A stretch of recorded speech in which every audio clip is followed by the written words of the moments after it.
So she's pursuing her architecture in CA College, Trichy, and she has worked under Neelkanth Chhaya Architects and in Sangat as well. So she's here to share her experience and her learnings that she has gone through her internship period. So I think over to you, so you can take it forward and take us through your journey. Thank you so much, Akshaya, and the rest of the SEED collaboration team. I'm super humble and very happy and very grateful to be here. And to start off, I think the title suggests that I start with Auroville. I'm Soundarya Arumugam. I've been born and brought up in a place called Auroville. So, for the people who don't know, this is an international township next to Pondicherry, and people from all over the world are living here together. And I think Auroville, of course, has been a very influential factor for me to go through architecture. Consciously or unconsciously, it has impacted me in the sense that every Aurovillian sort of has this desire in themselves to be part of the to build this future together. And I think mine has been more towards the manifesting, physical manifesting part. And I think like a lot of people have been behind this sort of interest. Let it be architects, artists, my family, teachers, friends, and of course the build form. Um, some people, like some architects, of course, like gave me the perspective of how difficult architecture could be in terms of workload, pressure, and a lot of submissions, deadlines, and things like that. While others also showed me the artistic side to it, how poetic it can be, how life changing it can be, and how sort of it can change our perspectives of perceiving life itself. And I think an amalgamation of all of these thoughts have sort of provoked me to find out what my reason could be, or like what architecture could mean to me. So I think the first step started there, where I had this like sort of thought as to like what is architecture. I mean, I need to find out for myself, and I need to have my own definition of it. So going on that line, I think the first step I took was to say that okay, I'm going to study this. And then I am sort of this person who also appreciates a very diverse way of learning. But I also like it when it's systematic and it has a very like constructive way of working and learning. So I chose to go the formal way, of course, with a lot of guidance and encouragement.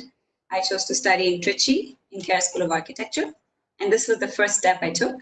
And I think already there it was very, very. It was the first ever step I took, as in I've never been outside of Auroville. So the minute I went outside, outside meaning like even though it's the same region, it had a completely different culture, a different environment, a different lifestyle. And it was almost like a culture shock for me for quite a while. And going through that was also very interesting because when one tends to stay in his or her comfort zone, we feel so at home and everything's like easily available. And sometimes we don't want to sort of step out to find what else it can be. So this first step was very, very special and very important in my life because I think from there it just kept going. And I'm very glad that I took that decision. I think I would never regret the fact that I decided to do that because I did meet a lot of amazing teachers. I made a lot of good friends. I got exposed to a lot more architects and people who would come for workshops, and it was great exposure in terms of learning. And so first year, second year, it was uh, it was a great learning.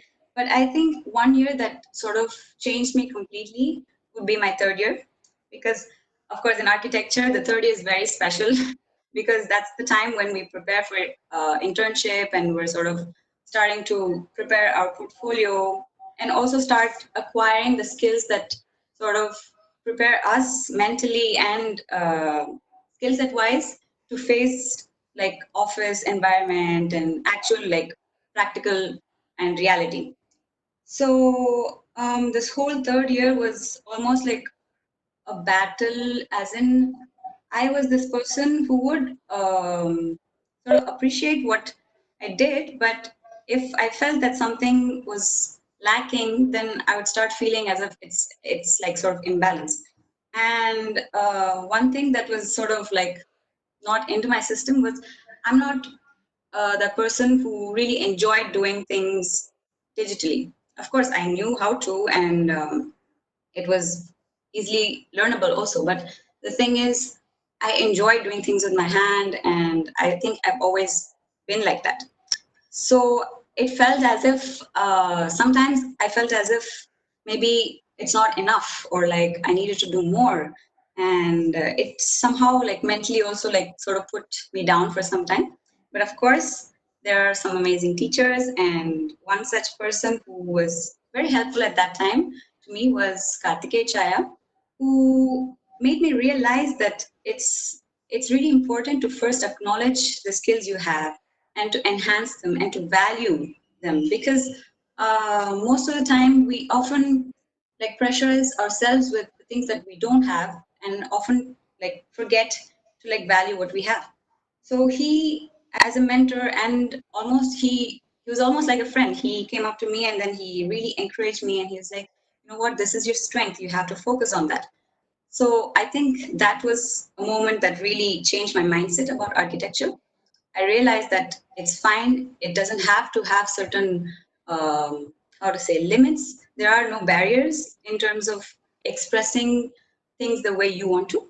So from there, I took it as a strength and started to develop that and also focus on that and not think it as it were maybe not enough. And in fact, I also managed to do my portfolio all manually. I didn't have a render, I didn't have any computerized thing, except for the fact that it was the entire portfolio was digitally compiled.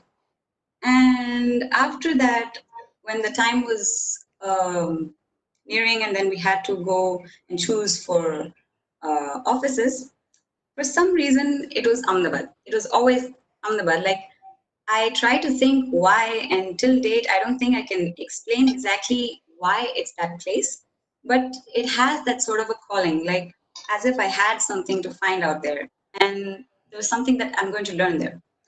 And I was really like stubborn on that fact. Like I was like, I really want to go there. And again, me trying to step out of the larger comfort zone that I had created. So I had applied to a few offices, and but the one I really wanted to go to was Neelkanth's office. I've met him a few times in college. He's come for jury and some workshops.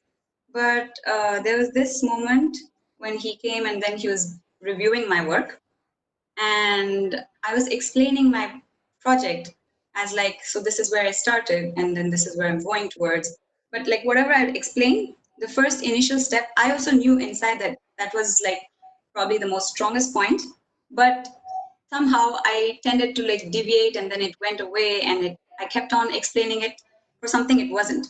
And he stopped and made me realize. He's like, no, look, what you've done already has a lot of meaning. It has this, it has everything, and it's almost done. Like, I think you don't realize that. And once again, he made me stop and say, yes, that's true.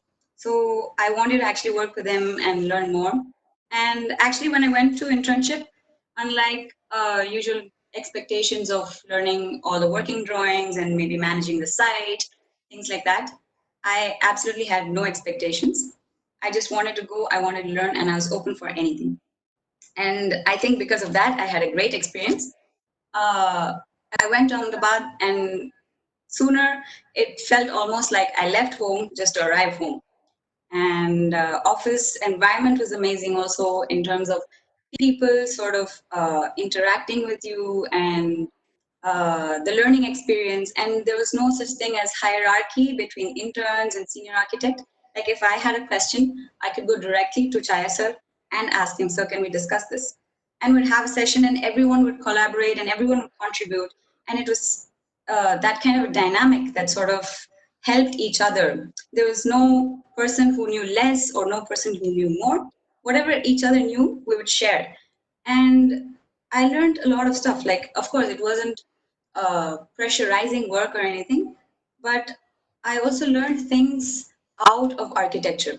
Like Chhaya sir is one person who would often also stress on the fact that an architect should be aware and sensitize himself or herself to the other fields that, like, because of course we are going to work with the environment and we're going to work with different materials. We're going to work with businessmen, clients, etc.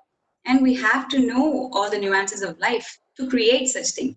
Like at the end, architecture is creating spaces for life to exist. And if we don't know what all different forms it can take, how can we possibly be creative about that? So, and he was this person who would humble me every single day, like looking at him and as not just as an architect, but also as a beautiful human being.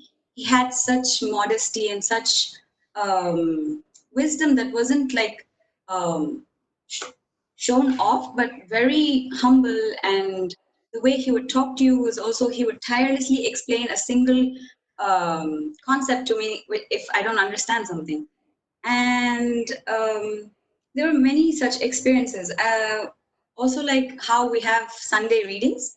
So every Sunday we get together and he makes this amazing bread, homemade bread, and we have jam and we choose a topic or like a book or a piece of writing written by anyone, and it's not particular to just architecture. It ranges from music to cooking. We've read also about Tamil literature, Mahabharata, Ramayanam, everything. It ranges from every topic, and it's absolutely mind blowing how even those such things can sort of learn and you sort of reflect it back when you start working in the office. And I'd like to share some of the notes that I've taken during the reading that sort of had such a strong impact on me. So there's one, a drawing of a tree is not a tree, but a tree being looked at. Like if you notice, it shows how like every single object is subjective to each person. We cannot generalize it to like this is it, that is that. And if we think about it in terms of design also, we cannot set standards to say that this is the only thing you can do or like this is where you have to reach. Each one is subjective to each person because all of us are unique, and it's absolutely beautiful. It's also like a very simple fact, but it has such deep meaning and such complexity to it. And there's another thing where we design time spent. So this takes me back to a moment when in studio, when Karthikeya was looking at my drawings and other people's, and we're all just gathered around. So then some people were like, I didn't finish those plans and I didn't finish those sections. I still have this much to do. Wait, my plan is not complete. And he was just like, wait, don't draw plans, guys. Draw spaces. Like, and that was such an inspirational moment where you just had to stop and realize, yes, that's true. If it's not just a 2D drawing of just lines that is like cut from the top or something, it's not that. Like only when you think it as a space that's going to hold certain activities, that's going to facilitate certain types of movement, that's going to allow certain light and certain wind, and also like respond to the context, does it become a space.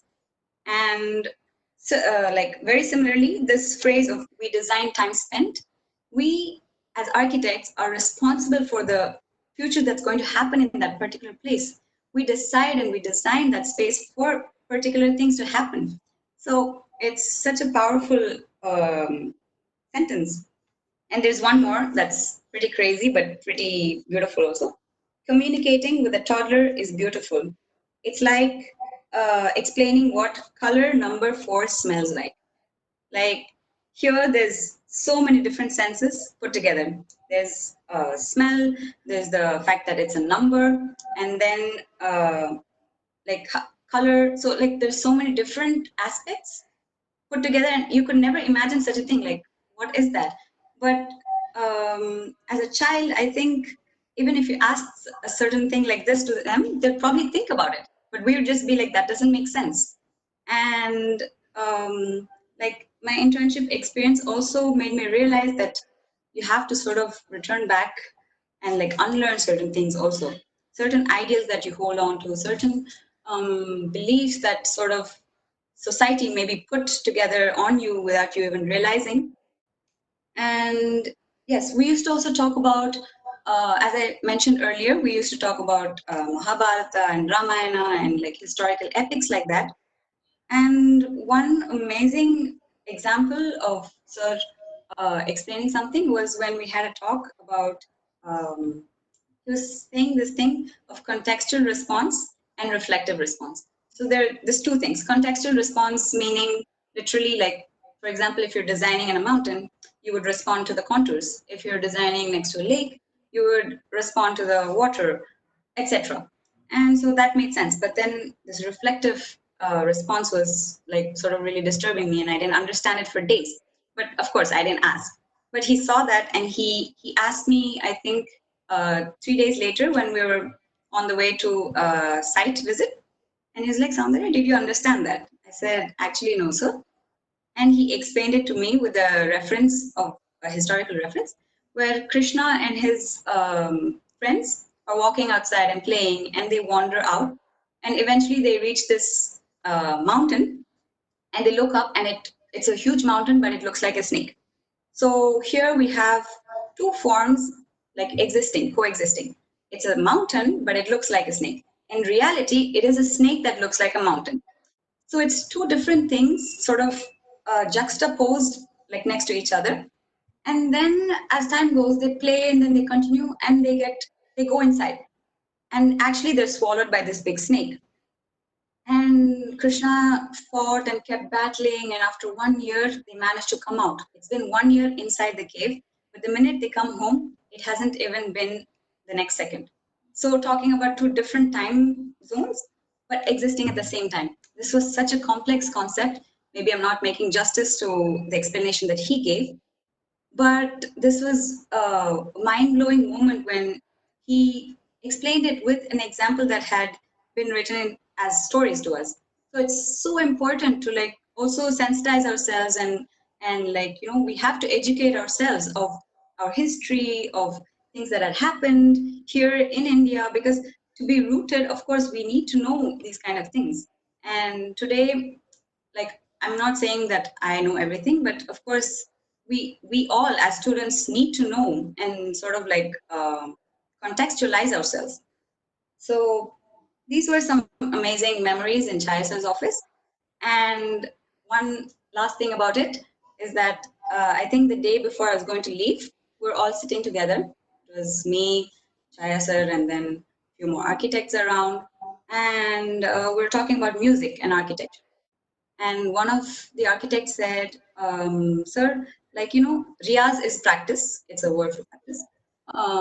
So he was saying, sir, in music, there's so much time to like do riyaz and then to perform. So you have that time to practice properly before you finally perform your product.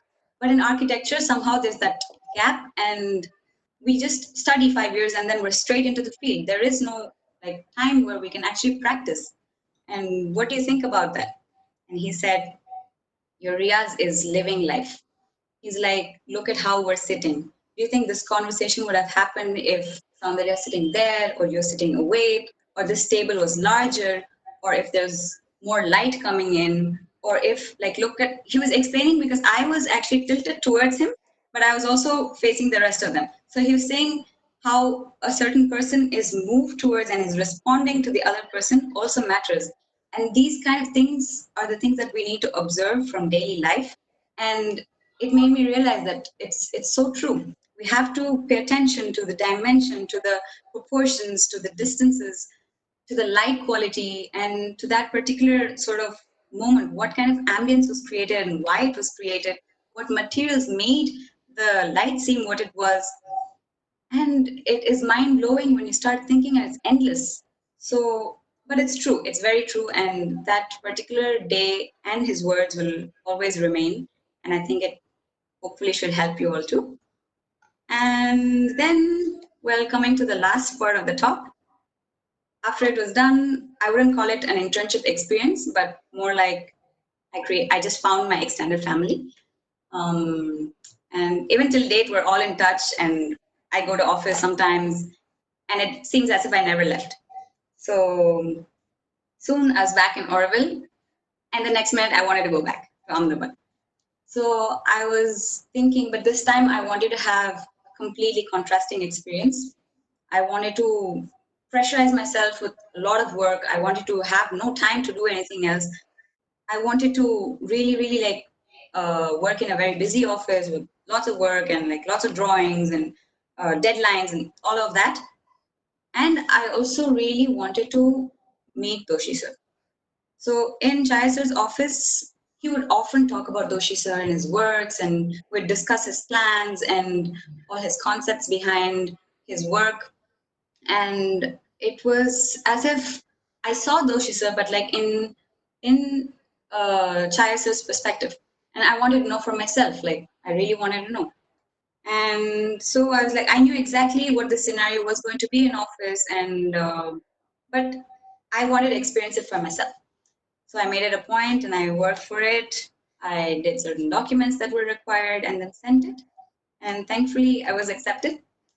And when I came, just as everything was sort of already known, I did have a very busy time. I did do a lot of drawings. I was very busy. But I think amidst all that rush, uh, it made me realize that that's not true. It's never as if we don't have time. Only when I felt as if I didn't have time, I wanted to create more time to read more, to travel more, to enjoy more, to like do everything more.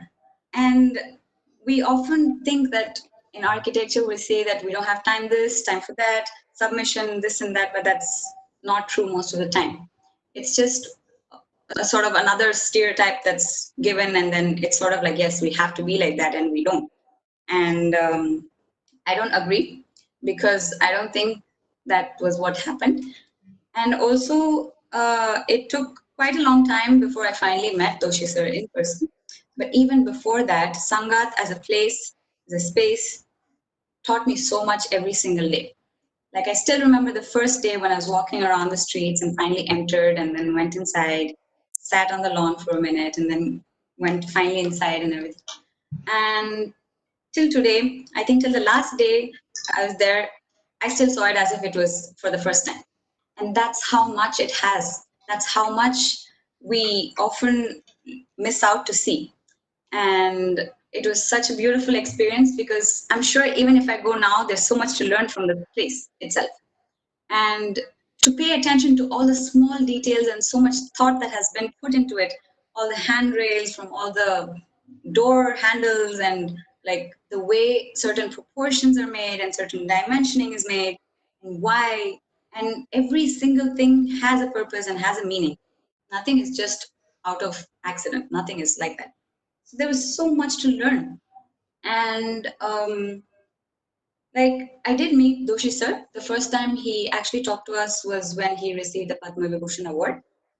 And one thing that really took me back for the first time was when he asked a question about, I think, Sangat. And then I answered. But then I answered and then I asked him another question. And he answered me back with a question. So I was like, I don't know. And that's why I asked. And what am I supposed to do if you ask me back? But after that, I realized that it's true. Like for every question you ask, there is this inner conversation that goes inside of you thinking whether it could be this, it could be that, but we just often miss out and we forget about it. And I think after that session, I was always ready. Like when I would ask a question, I would actually think myself and spend time and really ponder on it, what all it could have, what all the answers could be, what would he think, and what is my answer to it, so that when I ask him, it won't just be an answer, but it will be more learning. And to my some of my questions were never asked, but I think it's fine, because I at least made the effort to think about it myself. And one thing that he would say, again talking about Sangat as a place that teaches you so much, he would say, like walk slowly, like notice what you're doing, don't rush into any place. And I think that's so relevant to today's scenario, where we're all so in our lives and so caught up with our um, own worries or anything, that we never notice what's happening around us, at least most of us. And I think if you just spend that time to walk slowly, that's the first step you can do. to actually notice what you're walking on, what's around you, and like what material it's made out of, and things like that. I think that itself is going to be a very good thing to practice generally, because I've seen changes in myself because of that. And so, one thing that Doshi sir said, and I heard, and it was so powerful, I'm going to share it with you guys. So he said, only the unknown will come when you take a chance. If you're wise, you will lose everything. So this phrase actually, I heard it from someone also, and I saw it written in Sangat. And it was amazing because the fact that if you're wise, you will lose everything. I think it's, at least to me, it refers to the fact of us holding on to certain things that eventually act as barriers for us to not progress or not want to learn more or not want to explore.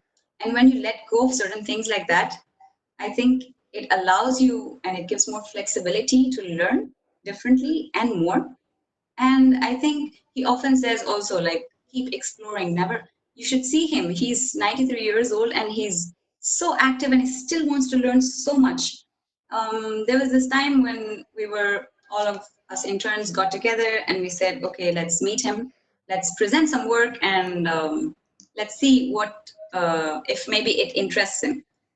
And he was very interested, and he came forth and he would ask us every day, what, do you guys have something more, or like, are you working on it? And we'd discuss, and you could still see that spark in his eyes, and he would still want to know more. He would want to explore, and he would want to really discuss things with young students, especially because, to see like what the generation gap has done, I think also. And it's beautiful because, I mean, he's got his Pritzker, he's got amazing awards, and he's doing great work, and he's still designing also. In fact, when I was there, he was designing Sangat's extension. So that's like the amount of desire and amount of willpower and like curiosity that he has. And I think that's something we all should learn, like never to get satisfied with some things that we've done and never to sort of just stop. There's so much out there to learn, and I think it's worth restarting all the time. And again, when I was about to leave, Sangat, actually the word means moving together through participation. So when I first went to Ahmedabad, I found home. And then when I was going to leave, uh, it was time to take something back home. And I think Sangat is not just a place, but it is something that you can take with you. It doesn't have to be, the place is going to be there, of course. It's going to inspire a lot more generations, and it's going to be like a space that's going to teach so much more. But as people who have been there, I'm sure that we can all participate in for this. And when he said together, of course, it's not just one person going forth and changing everything. It's together that we can make change. And I think that's why I also really appreciate Seed collaboration. Muyarchi, Matram, it's amazing because you guys are doing this together, and I really appreciate that. Thank you. Any questions? I'm up for it. Wow. Well, beautifully put together, Soundarya. I think we are grateful from our end that you took your time and you're explaining your experience throughout. So I was just thinking when you were talking a lot of things, I'm still like stuck in a loop. I'm like, okay, this already we have spoken about it, and so many people try Yeah. to repeat it, and again, it's coming like a loop. So I would like to ask, in terms of your interaction with Doshi sir, apart from architecture, is there any other experience or any other things that you have noticed from Doshi sir that, as a character that people can relate to? Like, do you have anything like that? Um, Definitely. His appreciation towards the other arts, and it's not just architecture that he appreciates, but like anything done with true heart and soul. Like you can see when someone does something, and actually the product shows how much effort has been put into it. And he appreciates, like for example, I'll show you maybe this drawing later, but I had actually, after the Padma Vibhushan award, hmm. I went back home and it was so inspirational and so insightful that no one asked me to do anything, but I just felt like putting down my own sort of perception about Sangat. Like he often refers to this story of Sangat, of so many things. He talks about so many stories, and he often says that we have to make stories. Like, what is the new discovery that you made today? And when I went back with his words, I did draw a very simple line drawing, a very simple line drawing. And I knew that even if he didn't see it, still it meant something very special to me. But when he did see it, you should have seen his reaction. It was so beautiful. He appreciated it so much, and he started talking about it as if it were like this mind blowing thing. And it's so beautiful seeing him appreciate from the smallest to the biggest thing. Sometimes he would just stand there looking at Sangat itself and take pictures. And he would sometimes he also really appreciates dance and music. So like I was learning an instrument called the sarod when I was there, and my guru plays for his birthday and things like that, and he really loves it. And he's also really into seeing Bharatanatyam dance and theater. And I think if we read his books also, like he mentions how it's very very important to look at the other arts as well. And he's also very aware of like different painters of those times when he was in France working in Le Corbusier's office. He's also aware of like what all artists were there at that time and paintings that were done. And yeah, so his appreciation towards every small detail is something really inspiring. Yeah. Thank you so much. I think, guys, you can take up your time and write some questions in the chat box so Soundarya can read it. Right now, Balakrishnan sir has asked you, Balaharit sir has asked you a question. If you can look at the question, yeah. Which one quality you would insist all your younger generations that we should follow from both Chhaya sir and Doshi sir? Quality. Hmm. So for Chhaya sir, I look up to him like I look up at a mountain.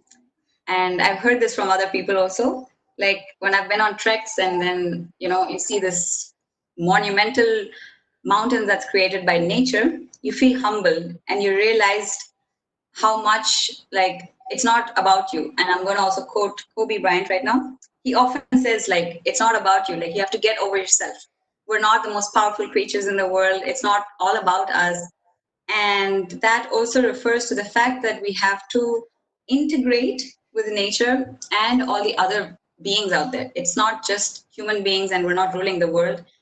And you have to be aware of the different types of life that's occurring out there and to live integrated. So that's something to really take out of Chaya sir. And this humbleness, you can you can definitely take that from him. And from Doshi sir, his constant drive to learn, to keep going, to never stop his search. If you ask him now, also he'll be like, "I'm searching," and you sometimes wonder what is this search for, and then he'll be like, "I'm searching, I'm still searching," and that uh, and the fact that he also says you have to return to your child state where you're not thinking of why to do this, why to do that, but you do it for the love of doing and also to truly enjoy what you do. It's not for the sake of submission, it's not for the sake of certain awards, but it's the sake to sort of be happy and make others happy. So that's something to constantly thrive for and to pay attention to the smallest of smallest details. Beautiful. Definitely. There's one more question Trying that to share experiences. Auroville. Definitely. So schooling, I think from what I've heard from other friends, definitely has been different. Like I wouldn't even call it school after hearing what school means everywhere else, because I think the first ever exam I wrote in my life was in 10th grade. Until then, we had no such thing as exams. So it was like we would be um, learning all kinds of stuff. Of course, we'd be learning maths, physics, chemistry, English, and different languages and all of that. But we would also be learning music. We'll also be learning um, arts and crafts. We'll also be doing theater play. We would also be doing a lot of physical fitness, sports, and things like that. So the minute you give importance for all the different activities and sort of I think the very early stage in childhood is the most important time for a child to learn. And at that time, if you pressurize a kid to learn in a certain manner, and this is the standards you have to take, this is the grades you have to attain, that puts so much pressure that you never have the chance to explore. It's the right age to explore everything possible. And often also, like when you go through such I think a schooling, by the time you finish high school, you're sort of confused, what do I want to do in my life? And I think that is one thing that is different. And also the fact that it's um, we've always been more like friends with our teachers. It was never as sir and student or anything like that, but it was more than that. And we would share a relationship where some students even have shared their personal lives with teachers, and we're still in touch with some of them, and they've been mentors for life. And only when you have that sort of a relationship, I think, would it be easier to argue.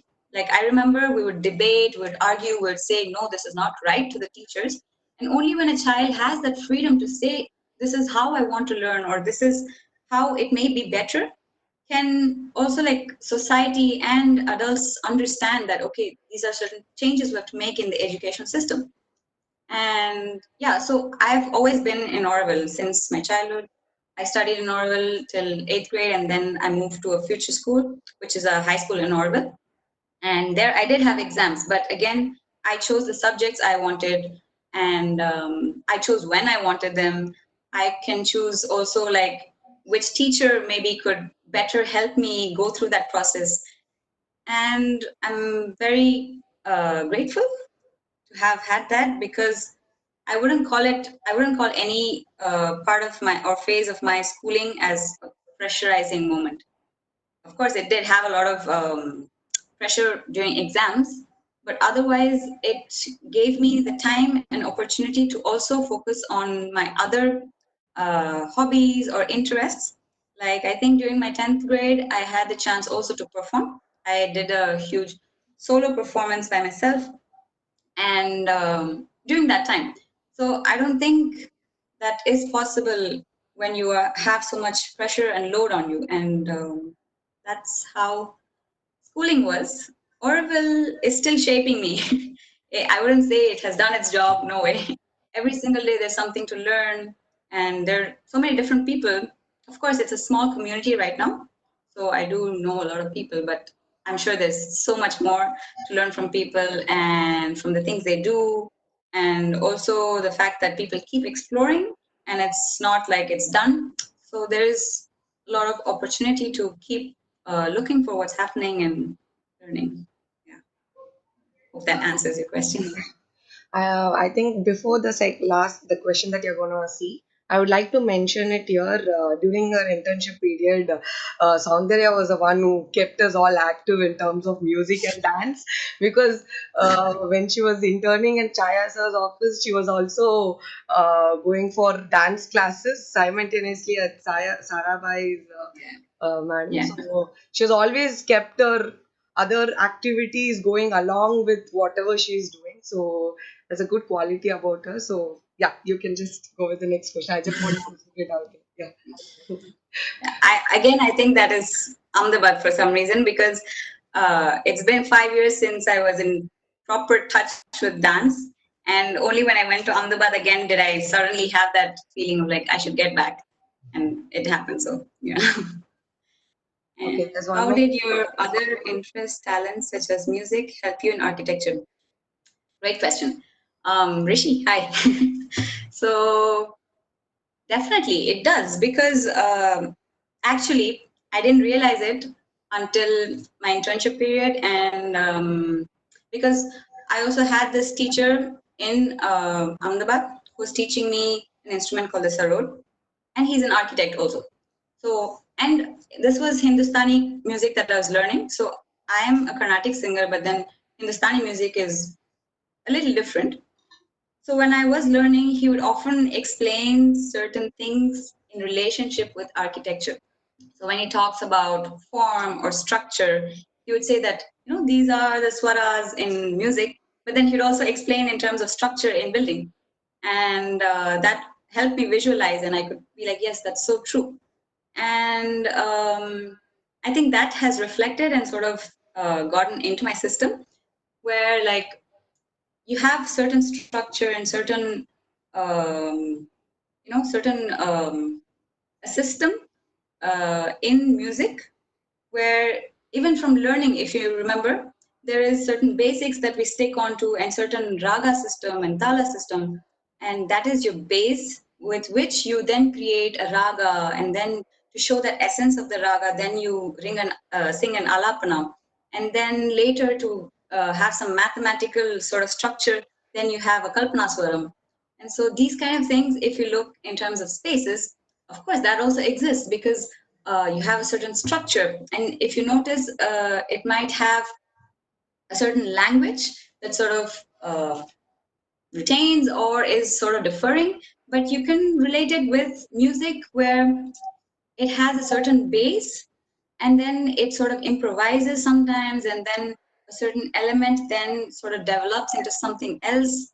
And so again, you can see so much parallels with music. Like, I think the other day when I was in another webinar, and then Bombay Jeshi ma'am was there, I asked her this question, where if she thought that music and architecture had any similarities, because I was like, I see music, and a lot of other great people have also mentioned this, and I totally agree, where music is frozen architecture and architecture is moving music.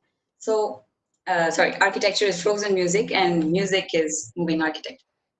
So it is like music, I mean, architecture is static, but then it has a certain rhythm to it, a certain language to it, very similar to music. And I think in terms of practice, music has taught me a lot of discipline. Dance has taught me great discipline also, because I've been learning since quite some time. And the discipline and the sort of rigor and practice that you have to do in dance is immense, and also in music, of course. And that also sort of reflects later on in any work, I think, that you will do, but for sure in architecture, because you have to sort of sustain, and you have to keep going and push yourself and not stop, and have a certain discipline of working, and a discipline for yourself, not for sake of others, but like to just have yourself organized, and the work you do, like to let it be organized. I think the discipline from music and dance definitely does help in architecture, and I'm sure for other fields also. Okay, there's one more question that Yogesh has asked. All this experience might have changed your mind regarding the project you are going to choose for your thesis. Speak a little about it. Hi, Yogesh. Thesis. I wish I could say, but I'm not sure that I've really thought about my thesis project yet. Yes, definitely. All this experience has shaped me into a completely different person, and I'm sure that hopefully it does reflect on my thesis as well. But I'm not sure of what I'm going to do yet. And yeah, because I have interest in a lot of stuff. I'm interested in a lot of heritage, a lot of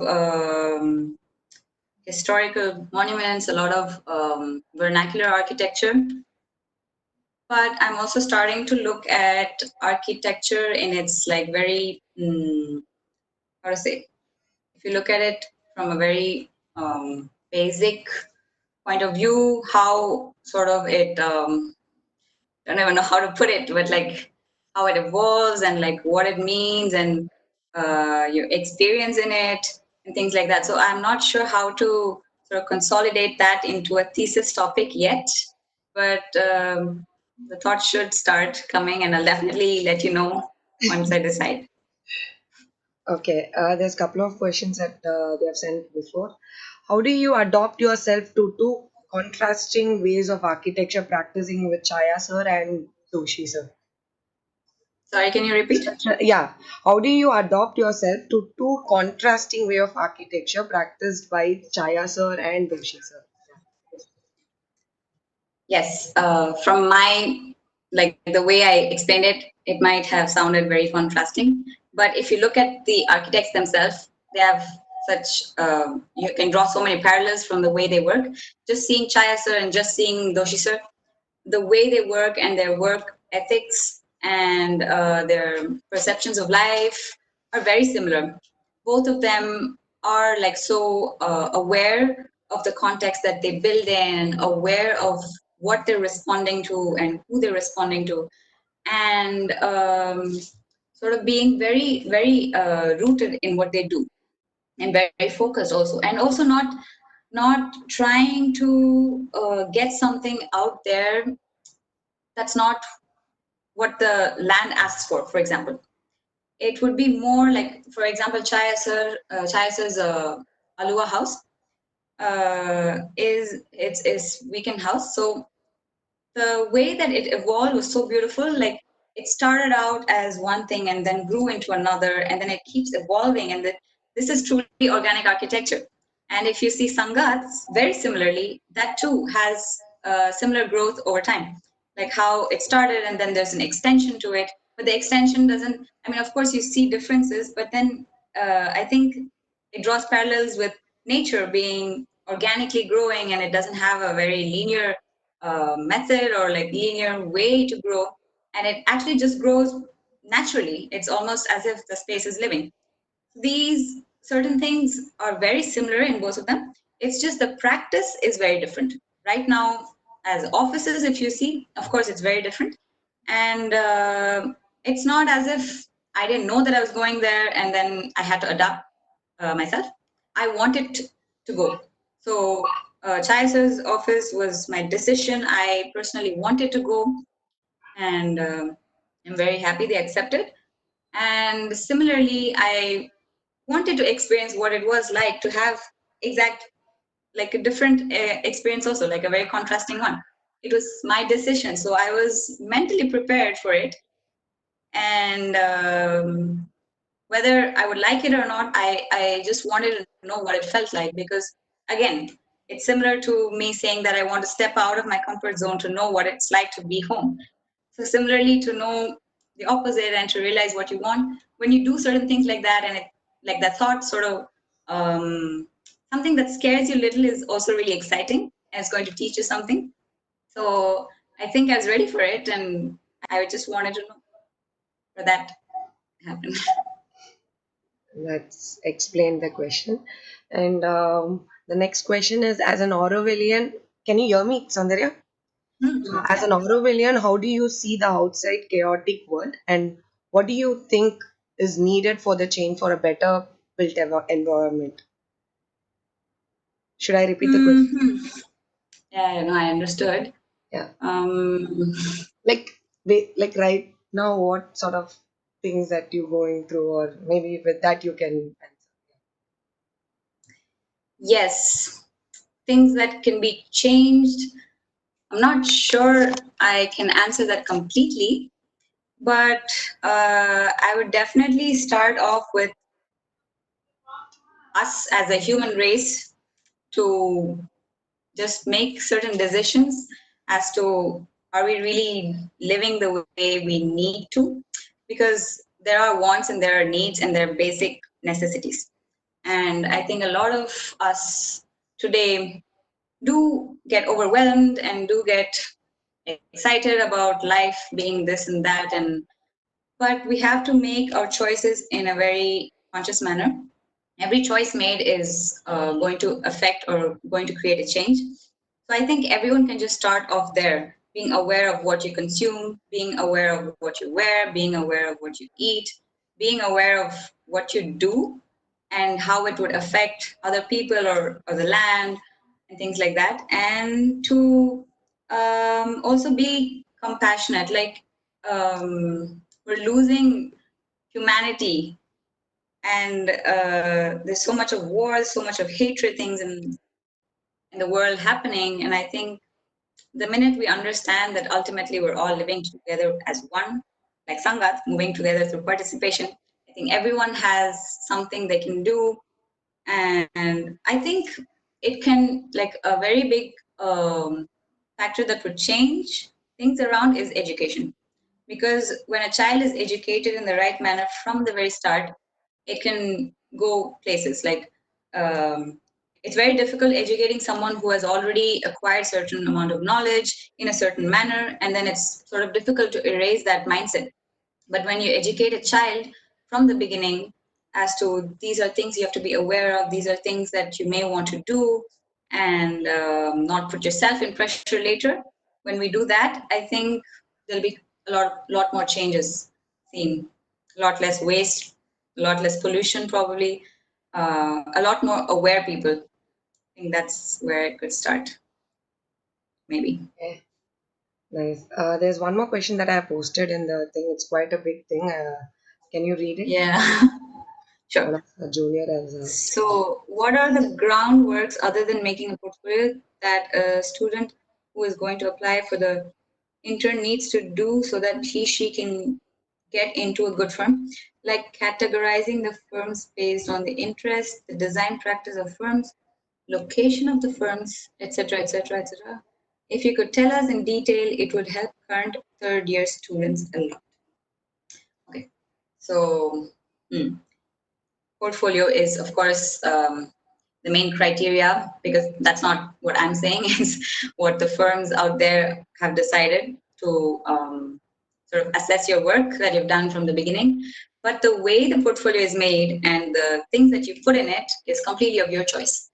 So it does not have to be just, computerized renders. It does not just have to be your third year work or like your um, things that you did in just in college. It could also be other things that have shaped the person you are today. Like you could explain a painting that you did that changed your life, and maybe that's why you are who you are today, or like a small sketch. And more importantly, I think the way you choose your firm depends on what you want to learn. It's not like you're choosing for a whole 2 years or a whole 5 years. It's going to be 6 months or 1 year, and you're going to get a sense of what it is like to be out there. Like, of course, there's a huge gap between academics and like working out there in the field.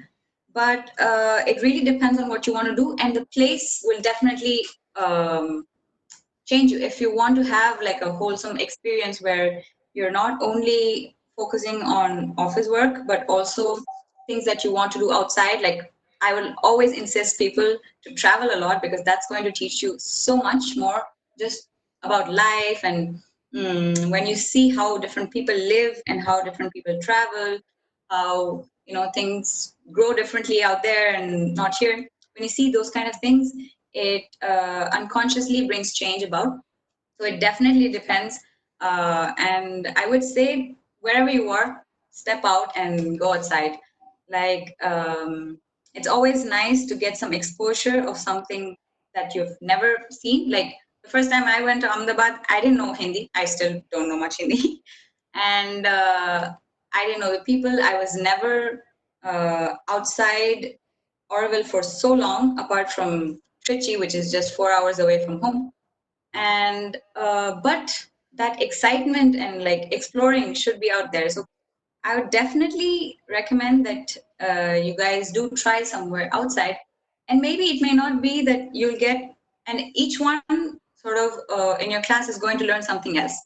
And if you say that I want to learn everything possible, that is not something that's viable, because either you choose to learn a lot of design skills, you learn, or you decide to have a lot of digital learning, or you decide to learn a lot of conceptualized teachings from the architect, or you decide to like learn practical things on field, on site, or hands-on. A lot of people want to do that also.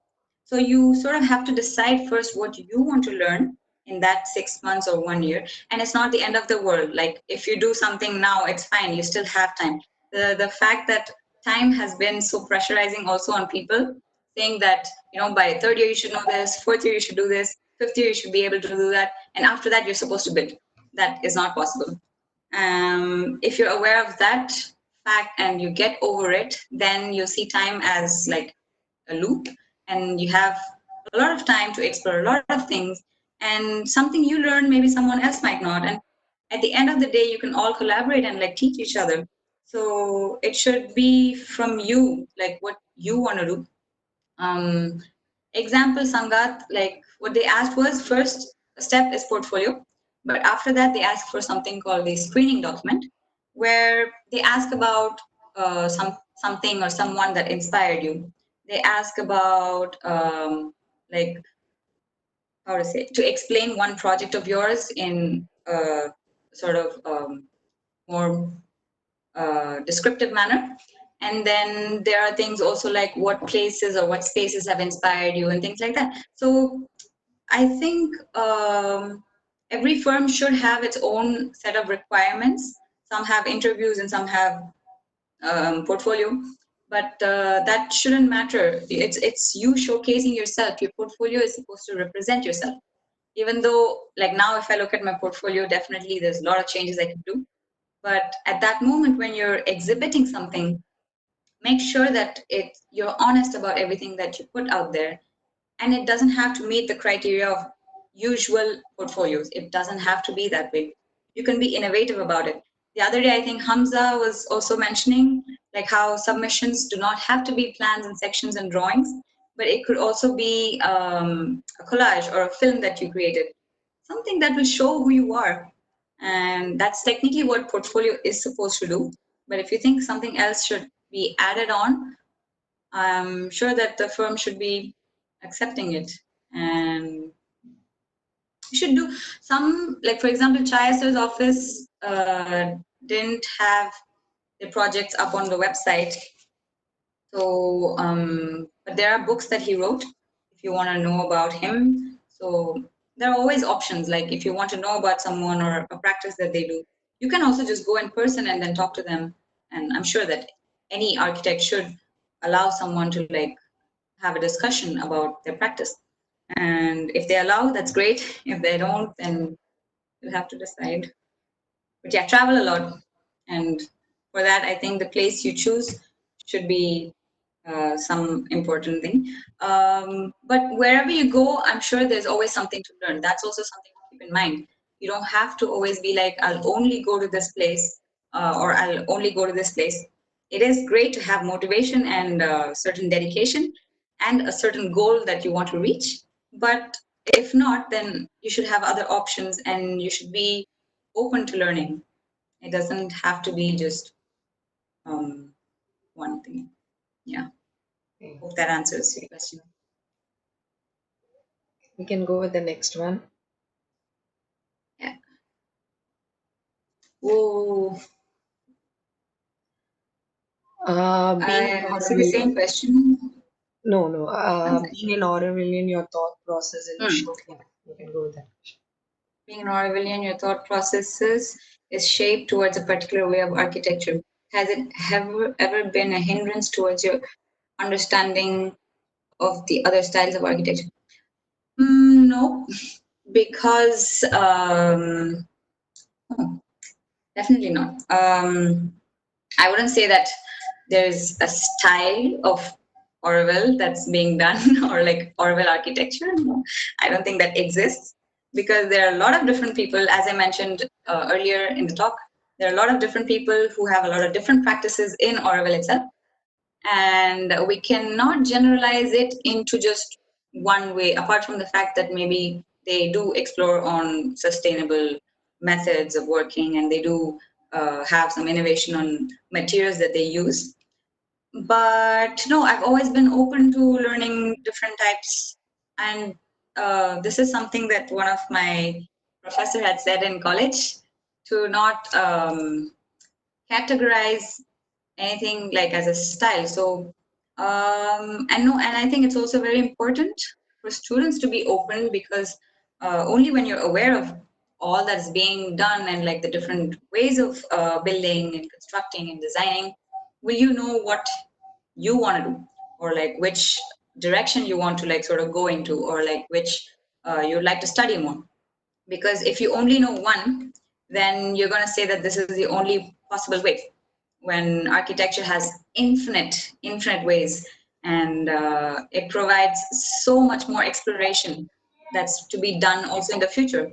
And we should not like limit ourselves and say that this is the only way or this is the only way.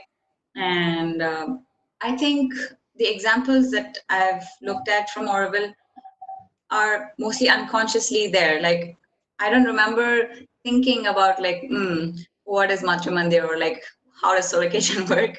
Because I've been there so many times, and it's probably just in there. And if someone does ask me, can you design a kitchen? Then maybe unconsciously I do think of like how, if that kitchen works. But it's also good to have a reference. Like when you have, for example, if you're told to build a house, first thing unconsciously you would do is like think about your house. What are the positive things about it? What you would change, and like if that would work for someone else. And I think, of course, we do take clues from our experiences, and so for that, it has been helpful. But I don't remember it being hindrance. No, it has been helpful. Okay. So the last question is, what was your outlook on architecture and after internship, and what were the insights that you have gained? Wow, my outlook on architecture has completely changed. Um, Has completely changed. Yes, definitely. Insights, so much to say. I don't know where to start. Um,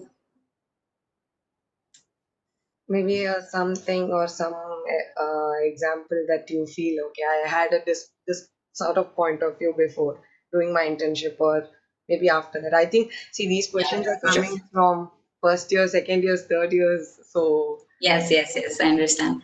And I will, yeah, okay, I'll talk about myself.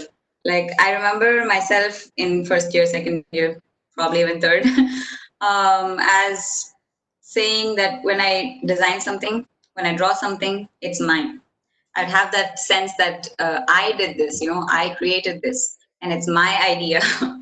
And I think if back then it had happened that someone else might have done something similar, then it would have upsetted me, saying that like it's my idea. Why would you do that? But it slowly started changing, and I think internship has taught me mostly. Though I have heard this from other architects. There was Popo Pingal who had mentioned even before I started architecture on how that nothing is actually yours. It is sort of like it's out there, of course, but it's not. You can't call anything that you do yours. And if we come to that understanding, we would appreciate people doing similar things like we did. If someone did something good, like for example, Chhaya sir, he really, I've seen him appreciate other people do similar work like his, and he would be very happy because they at least haven't done the wrong thing and then call it call it theirs, but rather done or taken inspiration from someone and maybe made it a little personalized or improvised on it with more thought into it, or like somehow changed certain things, but still would refer to him saying that I was inspired by this person. And that is something I'd like to tell you guys all. Definitely, no advice and all, but it's like sort of a thing that runs in us in first year and everything. We call it my design, my grade. I've acquired this and all of that. But it's always nice to help each other, and if someone else is doing something similar, it's great because it's good to do good stuff together. And of course you do have your way of working, and it's always going to be something different. Even if I draw a line and Akshay draws a line, it's not going to be and even if it's the same length and the same pencil and same vertical line, it's definitely going to be Akshay's way of drawing, my way of drawing. So there's always something different you can do, but it's all right if people take inspiration from you, and it's always great to share things. So that is something. say, okay, there's one more question that Sri Ariana asked. What are the ways in which you wish to contribute to architecture fraternity in future?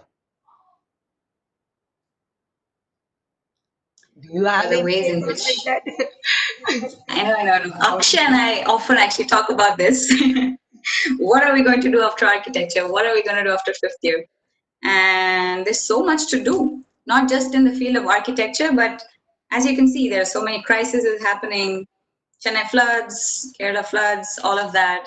And I think architects have a very vital role to play, and urban designers as well, because we are the ones who are designing spaces, who are sort of either accepting or like depleting or like getting into the environment and things like that. So we have to be very conscious of uh, how we're going about it. And I think definitely as an architect, we and I would like to get into that, maybe help in solving like the crises today, and starting small, like starting from very basic, your own community, your own environment, what you can do to prevent, because it's definitely happening again. There are so many things that is going to happen. Global warming is hitting us like anything, so we have to be aware of that. And I'd like to probably contribute on that side. I definitely would like to contribute to the master plan of Auroville that has always, from the beginning, has been sort of a little dream that I'd like to be part of this building and creating and designing this future, not just in terms of designing, but also like uh, participating in building up institutions or certain changes that are about to come. And also I'd also like to probably maybe intervene in, maybe if possible, like educating, but not as a teacher, but like maybe setting examples for like people in our surroundings. There are like so many villages who think that living in the city is much better, while the way that their village is designed is probably much better for the environment and for themselves. So yeah, to like build an example, probably if I set an example at least once and then show them that it's possible, they would definitely say that yes, it's true that we can continue this way also. So I'd like to do things for the people, for the community, if possible. Let's see, Definitely, definitely. I'm pretty and sure keep learning. pretty sure you'll definitely do that. Do you have We any will, drawings that inshallah. you would like to show us, or any sketches that you have made so far that you want to we are at the end of the session, so if you would like to, by Sure. that, by that time, if you guys have any other questions, you can still post it in the chat box. So if she'll definitely answer from her point of view. And you're going great, Soundarya. Thank you so much. So yeah, you can just. Thanks, Anshula. Okay. Okay, I'll show some of the drawings. I think I was talking about this during the talk also. It's just something small, but yeah, I think I'll show some of the drawings that I did in Sangat. People, interns from Sangat are here. You guys have seen this so many times, but yeah, still, let's go. Hmm. All right. Um. So, oh, wait. Let's see. Yeah, okay. So this is the first one I'd like to share. This one, the first one on top, was these two are the drawings that I made after listening to Doshi sir speak on the day when he received the Padma Vibhushan Award, when he was talking about the story of Sangat and how there's so much discovery that Sangat holds. And when he was asking, what is Sangat to you? So I didn't know what to say at that moment, but when I came home and I was thinking about it, this happened. It's a very simple line drawing that sort of has glimpses of the everyday path that I take. So starting from outside, steps inside, This is the reception and steps that go to the glass box. This is a small opening where I say hello to one of the person there, and then this goes into the consultant studio. And so yeah, so this was one of the drawing, and this is, so usually in Sangat we take tours for people who come. I think you guys should know. So yeah, so when that happens, we go around in another path. So we go above and then come inside and then go out. So this drawing explains or expresses this path. And this drawing was later done. So when we were told that we're going to meet Doshi sir again, then I had worked a little more on it, and simply like I was just thinking of the experiences. So these are the different ways that you can sit in Sangat. So there are small steps, big ones, small seats, mounds, and then this is of course the vault, and different types of chairs also, and steps as well. So it's just a way of documenting what I had done. And maybe yeah. So this one was a comparison of three buildings I took of Doshi sir, Sept and Gufa and then Sangat.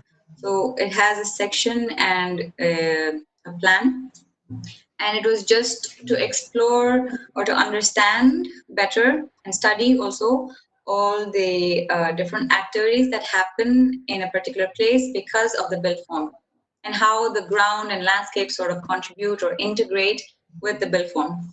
So it was, I was thinking of three different things such as plaza, steps, and mount.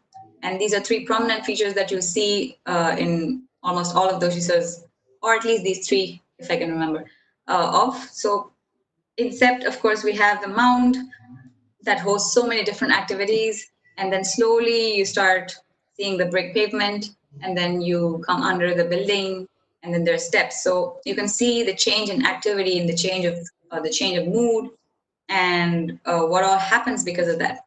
And then below in Gufa, the building itself is the built form. So here, I'd say that it's like the built form itself becomes the mound, it becomes the landscape, and people play on top and things like that. And then coming to Sangat, of course, there is the mound, and then there are steps that sort of extend to the vault, which again sort of reflects the mound again. So again, this becomes like a continuous flow of built and unbuilt, and the landscape merges. Yeah. Yep. Okay, cool. Those are beautiful drawings, I think. Uh, Thank you. so I think we are at the end of the session. So thank you so much, Soundarya, for your time and for all your sharing your experience. I hope that each of us take some points or things that you have shared to us.